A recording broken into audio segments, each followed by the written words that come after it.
আমাদের সামনে এখন কন্ট্যাক্ট করবেন আমাদের মাননীয় যুদ্ধাধ্যক্ষ জনাব হাজী ইউসুফ।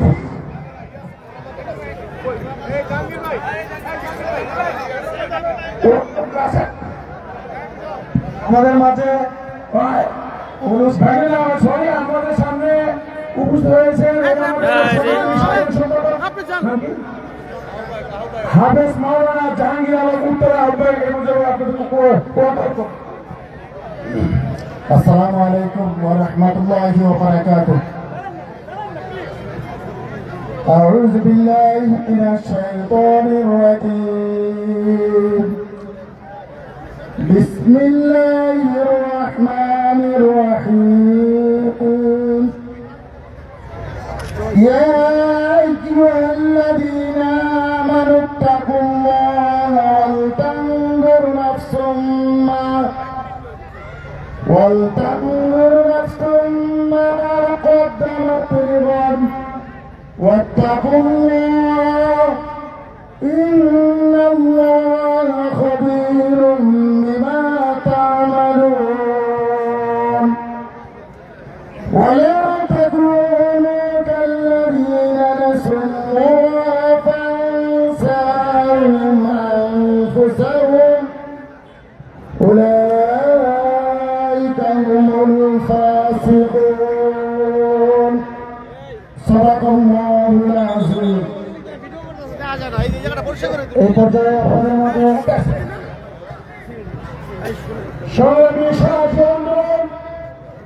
আপনারা জানেন বিগত 17 বছর যাবৎ এই এলাকার মানুষ আনন্দে সুখে কোনো তারা উপভোগ করতে পারে নাই।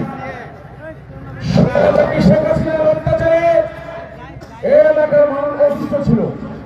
আপনারা জানেন এই 43 নম্বর ওয়ার্ড থেকে 84 জন আপনার 84 জন আসামি ছিল এই 43 নম্বর ওয়ার্ড থেকে, এবং প্রত্যেকটা সদস্য কিন্তু জেলে গেছে, অনেক মুরব্বীও আছে। সম্মানের সাথে আজকে আপনি জানেন এই মাঠে যিনি আজকে প্রধান অতিথি হিসেবে উপস্থিত হয়েছেন, তিনি শেষবারের মতো 2004 সালে এই মাঠে ফুটবল খেলে গিয়েছিলেন। আপনারা দেখেছেন অনেক লোক ভাই আমিনুল সাহেব পক্ষে খেলেছেন, আর শেখ হাসিনার খুনি জয় খেলেছিলেন এক পক্ষে।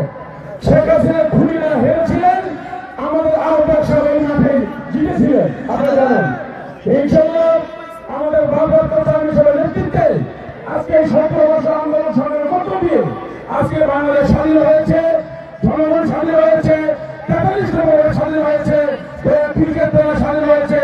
টুটার সারা বাংলাদেশের জনগণ আজকে মন খুলে প্রাণে আপনি আনন্দ উপভোগ করছে। মানুষের মনের খোরাক আজকে দিতে পারছে। সম্মানিত ভাই আমার, এই আজকে মানুষের উচ্ছ্বাস বুদ্ধিমনার এই সব কিছুর মধ্যেই আমাদের তারেক রহমান এই 17 বছরের আন্দোলন নেতৃত্ব দিয়েছে, সেই নেতৃত্বের ফসলে আজকে বাংলাদেশে সম্মানিত সাহায্য আমাদের খেলা শুরু হয়ে যাবে। আমরা এই পর্যায়ে আপনাদের সাথে বক্তব্য রাখবেন আমার ঢাকা আখড়া থেকে জনতার এমপি জনাব ঢাকা মহানগর উত্তর নাই বক্তব্য রাখবেন আমাদের যুগ্ম আহ্বায়ক জনাব এস.এম. জাহাঙ্গীর ভাই। বিসমিল্লাহির রহমানির রহিম। যে আদো থানা ফুটবল টুর্নামেন্টে 2025 আজকে এই তলায় বাংলাদেশ জাতীয় দল ঢাকা মহানগর উত্তর কর্তৃক আয়োজিত এই ফুটবল টুর্নামেন্টের সহযোগিতা সভাপতি উপস্থিত আছেন আজকের প্রধান অতিথি আমাদের প্রিয় নেতা সাবেক ফুটবলার আমাদের অত্যন্ত জনপ্রিয় নেতা ঢাকা মহানগর বিএনপির আহ্বায়ক জনাব আমিনুল হক সাহেব উপস্থিত আছেন। আজকের বিশেষ অতিথি ঢাকা মহানগর উত্তরের বিপ্লবী সদস্য সচিব মুস্তফা কামাল সহ ঢাকা মহানগর উত্তরের নেতৃবৃন্দ এই অঞ্চলে বিভিন্ন অঙ্গ সংগঠন ও সহযোগী সংগঠনের নেতৃবৃন্দ, বিশেষ করে আজকে এই ঝিলখেত থানা এবং উত্তরখান থানা যে টুর্নামেন্ট, সেই টুর্নামেন্টে উপভোগ করছেন এলাকার মুরব্বিয়ান, এলাকার জনগণ সহ অন্যান্য অতিথি। আসসালামু আলাইকুম। বক্তব্য দেওয়ার সময় নিয়ে আমরা খেলা দেখবো। আমি শুরু করতে চাই, এই খুনিয়াসীরা যখন ক্ষমতায় ছিল বাংলাদেশকে পিছিয়ে দিয়েছে সমস্ত দিকে। বিশেষ করে খেলাধুলা যেভাবে গ্রুপিং করছে, খেলাধুলা যেভাবে আত্মগ্রহণ করেছে, খেলাধুলা যেভাবে সুযোগ করেছে, বাংলাদেশের খেলাধুলাকে একদম শেষ করে দিয়েছে। তাই এই গত 5ই আগস্টের পরে আমাদের প্রিয় নেতা জনাব তারেক রহমান তিনি নির্দেশনা দিয়েছেন, আমরা রাজনীতির পাশাপাশি খেলাধুলাটাকে যাতে বাংলাদেশ থেকে এগিয়ে নিতে পারি। কারণ এই খেলাধুলার মাধ্যমে একটি দেশকে সর্বপ্রথম বহির্বিশ্বের সাথে পরিচিতি করিয়ে দেওয়া যায়। সেই জন্য আমাদের আমরুল্লাহ সাহেবের নেতৃত্বে আমরা এই জিয়া আন্তর্জাতিক ফুটবল টুর্নামেন্ট শুরু করেছি।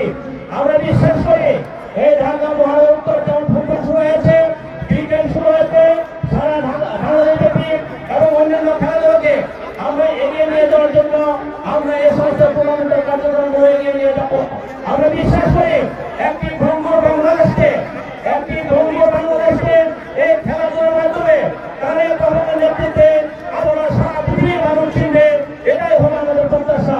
এই খেলাধুলার মাধ্যমে এই দেশে যত অসামাজিক কর্মকাণ্ড হয়, বিশেষ করে মাদক সেবন থেকে শুরু করে যে সমস্ত কর্মকাণ্ড হয়, সেগুলো থেকে বিরত থেকে এটাই আমাদেরকে এগিয়ে নিয়ে যাওয়ার জন্য আমাদের আর ঢাকা মহানগর উত্তরে জাতীয় দল জিন্দাবাদ, শহীদ রাষ্ট্রপতি জিয়া রহমান হোক, দেশপতি বেগম খালেদা জিয়া জিন্দাবাদ হোক, তারেক রহমান জিন্দাবাদ। সকলকে ধন্যবাদ। আসসালামু আলাইকুম।